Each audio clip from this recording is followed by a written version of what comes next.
I never thought my 12th wedding anniversary would end with two cops pounding on my door waving handcuffs telling me I was under arrest. My stomach dropped, my hands shook, and just as I thought my life was about to collapse, my wife, sweet Sandra, who usually wore pajamas and watched baking shows, stepped out and told them to back away. In that instant, everything I thought I knew about my marriage, my neighborhood, my safety, it all started unraveling. It began with something as simple as a deck.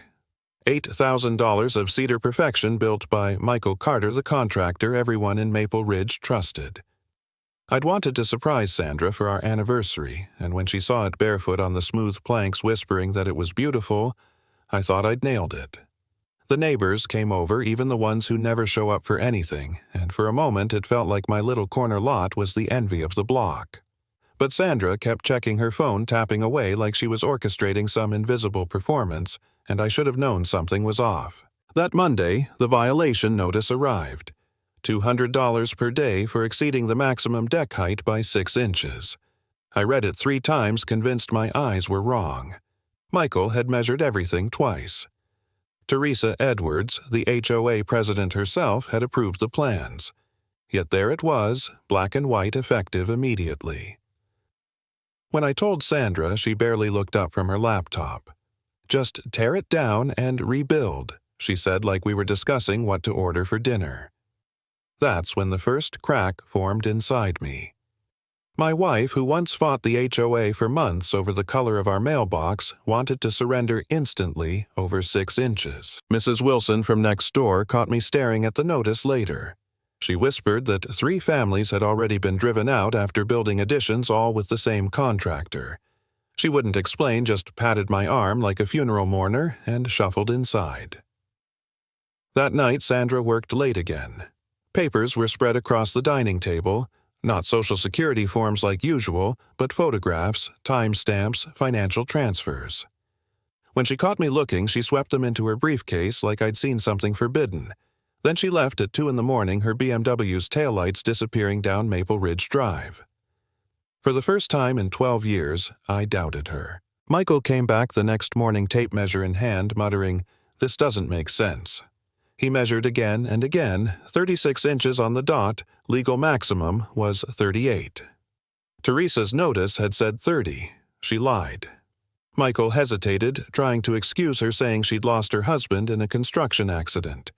Maybe she was extra cautious, but I knew better. She wasn't cautious, she was selective. Pool installs, garage conversions, massive gazebos, all approved. My deck targeted.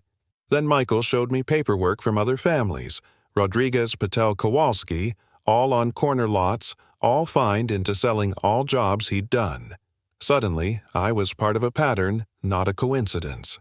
I told Sandra we should fight. Her face went stiff. She insisted we should just tear it down, avoid trouble. When her phone buzzed, she practically jumped out of her skin and ran to the garage, pacing and whispering into the call like her life depended on it. That's when I started digging. Credit card receipts from hotels, coffee shops, miles away, surveillance equipment purchases. Mileage on her car didn't match her office routine. At 2 a.m, I followed her. She met a man in a suit, then comforted a younger woman crying in another car. Not an affair exactly, but not normal either, and when I asked, she lied. Looked me in the eye and said she never left the house.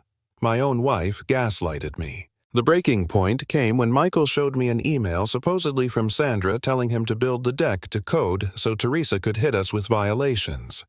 He claimed she paid him $500 per job. My own wife setting me up. My blood froze. I wanted to scream, but instead I just collapsed inside. For days, I felt like a fool. I almost signed divorce papers, almost walked away from everything. I sat in the dark, wondering if I'd ever really known Sandra at all. But then came the twist. A package appeared on my computer, anonymous, encrypted. Inside were testimonies from 6 families, property transfers, photos of Teresa smiling at closings. And in every testimony, one name, Sandra Roberts. Not as an accomplice, but as the one person who believed them, who gathered evidence. I didn't know what to think. Was she scamming me or saving me? That night, Michael called in a panic, begging me to meet him. He claimed Sandra had threatened him, broken into his van.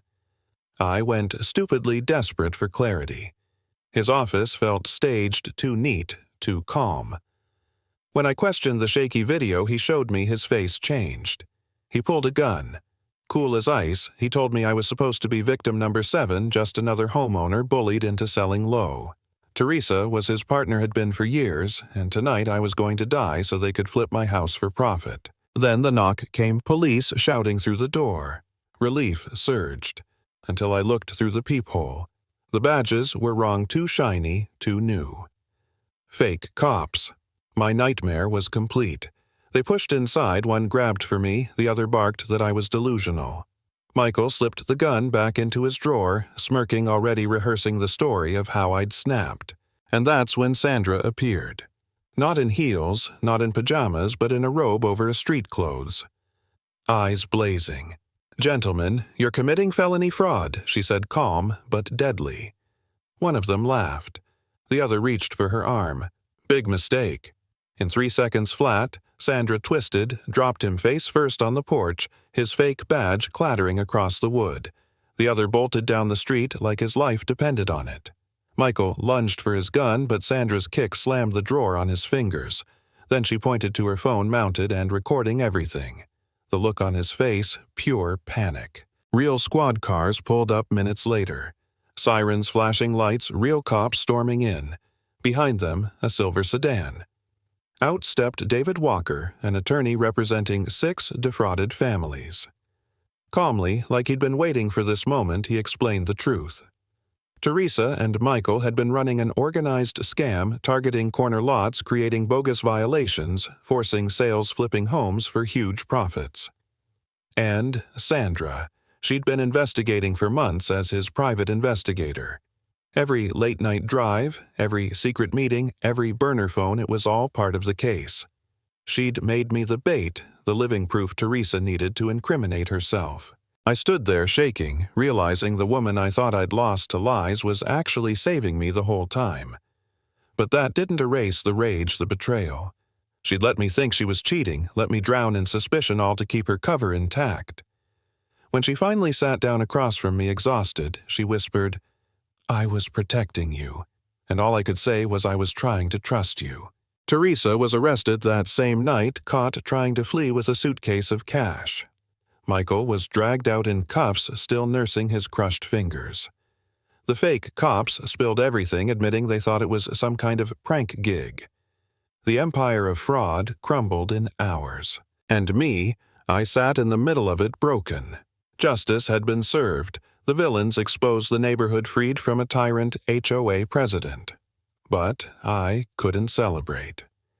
Because the real wreckage was sitting across from me, the wreckage of 12 years of marriage twisted by 4 months of lies.